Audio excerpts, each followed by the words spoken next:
सम्मानित राष्ट्रवादी साथियों, मैं श्रीनिवास राष्ट्रवादी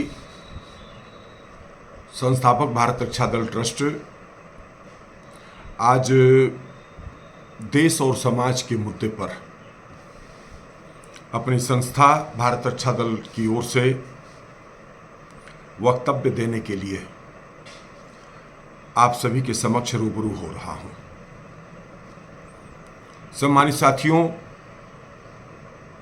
भारत रक्षा दल एक राष्ट्रवादी संस्था है जो देश के समक्ष जो भी ज्वलंत मुद्दे होते हैं उन मुद्दों के ऊपर जन सामान्य के बीच में अपना दृष्टिकोण रखता है और उन मुद्दों पर एक वैचारिक आंदोलन के दृष्टि से जन समर्थन की अपेक्षा भी करता है। प्रिय साथियों, वर्तमान में दिल्ली में जंतर मंतर पर एक बड़ा आंदोलन चल रहा है और वह आंदोलन है आरक्षण में सुधार के लिए। हम यह नहीं कह रहे हैं कि वह आंदोलन आरक्षण की समाप्ति के लिए चल रहा है, वह आंदोलन आरक्षण में सुधार के लिए चल रहा है। और जो आंदोलन चल रहा है, हम उस आंदोलन का समर्थन करते हुए यह बात कहना चाहते हैं कि ये आंदोलन तो वर्तमान में चल रहा है। भारत रक्षा दल विगत अनेकों वर्षों से, ठीक है, हमारे साथ उतना व्यापक जन समर्थन नहीं है और हम व्यापक जन समर्थन न होने के कारण सोशल मीडिया पर वक्तव्य के माध्यम से अपने संस्था के जो भी कार्यकर्ता सदस्य हैं उनके बीच में अपनी बात रख करके एक जागरूकता का संदेश देने की कोशिश करते रहते हैं।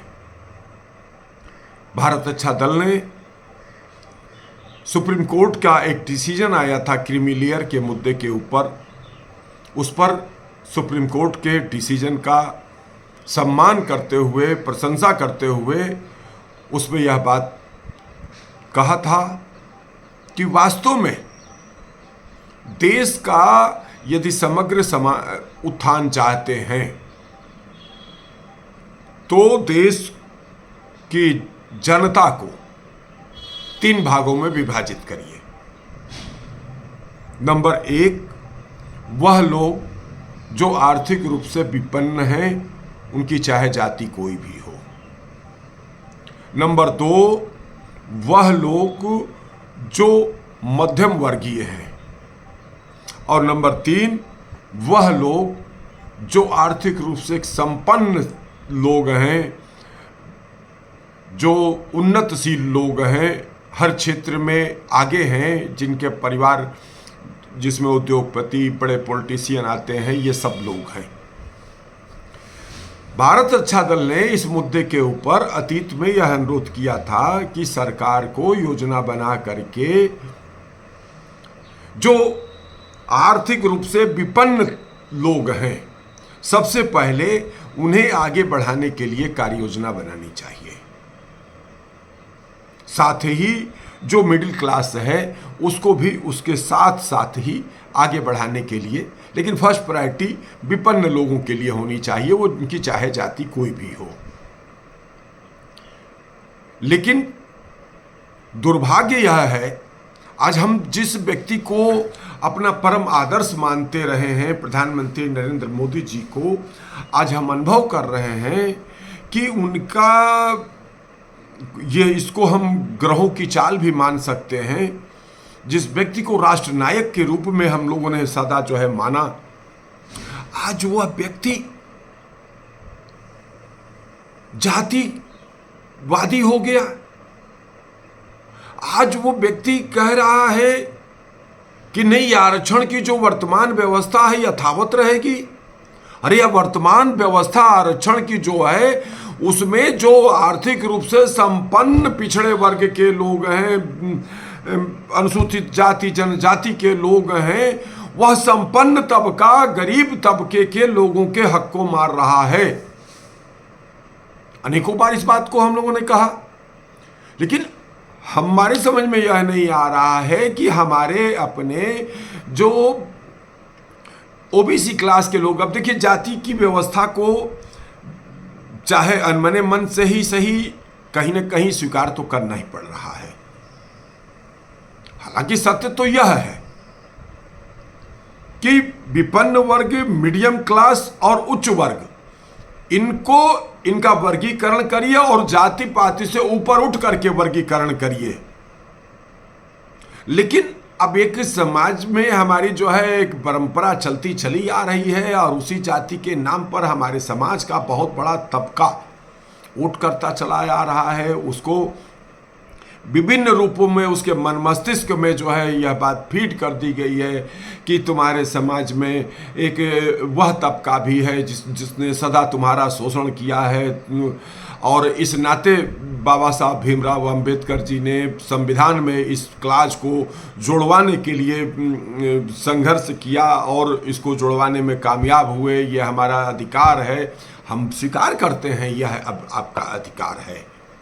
हम सहजता के साथ इस बात को कहना चाहते हैं कि आप आगे बढ़ें, लेकिन हम यही भारत अच्छा दल यही अनुरोध करना चाहता है कि जो बड़े लोग छोटे लोगों का, गरीब लोगों का हक मार रहे हैं, आज आप देखिए कि आरक्षण से जो परिवार आगे बढ़े, आज भी वही परिवार आरक्षण का पूरा लाभ ले रहे हैं। आम गरीब आदमी कहाँ ले रहा है? आप राजनीति से देखिए, नौकरियों में देखिए, विभिन्न जगहों पर देखिए। आप बिहार के रामविलास पासवान जी के पुत्र चिराग पासवान जी बोल रहे हैं, क्या आप ही सांसद बनने के लिए वहां पर वो है क्या? आप किसी और को भी तो आगे बढ़ाइए, आप तो बहुत आगे निकल चुके हैं। लेकिन ये काकस है, पूरे देश भर में इन सब लोगों ने गरीब, दलितों, पिछड़ों, बेरोजगारों के हक को